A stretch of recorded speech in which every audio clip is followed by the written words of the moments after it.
So Cintas, the company that provides uniforms and supplies to over 1 million businesses, just released its latest quarterly report. And let me tell you, the numbers are looking really good. So we're going to break down what they mean, not just for the company, but maybe even for the economy as a whole. All right, here's the game plan. We'll start with the big headline numbers, then we'll dig into the details to see what's really going on. After that, we'll hear from the CEO, see what this all means for their future forecast, and wrap up with why this is something you should probably pay attention to. Okay, let's just cut right to the chase. The big story here is that Cintas had a very strong second quarter for their 2026 fiscal year. And this isn't just a little blip on the radar. We're talking about some serious positive momentum for the company. So the number that's really got everyone talking is their revenue. They brought in a record $2.8 billion for the quarter.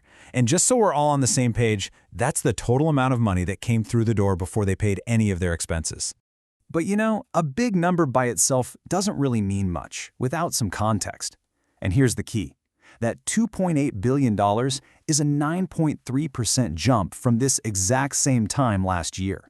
Honestly, in this economy, that kind of growth is a huge signal. So bringing in a lot of money is great, but is the company actually making more profit? That's the real question, right?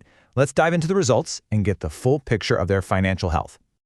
Okay, so before we look at the next slide, it's super important to remember the difference between these two things. Revenue is the big number, all the sales. But net income, well, that's the bottom line. That's the actual profit left in your pocket after every single bill is paid. And boom, here's where it gets really interesting. Look at this. While their revenue grew by 9.3%, their actual profit, that net income number, grew even faster, over 10%. And check out diluted EPS, which is earnings per share. You can think of that as each shareholder's slice of the profit pie. That's up a whopping 11%. That right there is exactly what investors get excited about. So the numbers are looking fantastic, but what's the story behind them? Why are they doing so well? Let's see what the CEO has to say about it all. CEO Todd Schneider basically boils it down to a couple of key things. He mentions disciplined execution, which is business speak for we have a plan and we're sticking to it and it's working. But he also gives a huge shout out to the exceptional commitment of their employees. He's making it clear that it's the people making this happen.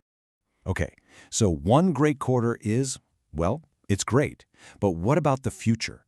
Because of this success, Cintas is actually telling Wall Street, hey, we think the rest of the year is going to be even better than we thought a few months ago. And you can see the change right here. They've raised their official forecast, what they call guidance, for both how much money they expect to bring in and how much profit they expect to make per share. This isn't just a little tweak. This is the company's leadership signaling a major boost in confidence for the year ahead. All right, so we've looked at the awesome results, we've seen the optimistic forecast, but let's get to the most important part. Why does this matter? What's the real takeaway from all of this? If you're going to remember 3 things from this, make it these. 1, their main business is running like a well-oiled machine. 2, the people in charge are feeling really good about the future. And 3, they're not just sitting on their cash, they're actively giving back to the people who own the company, the shareholders. And they're absolutely putting their money where their mouth is. The company has already returned more than $1.2 billion to shareholders in just the first half of their fiscal year.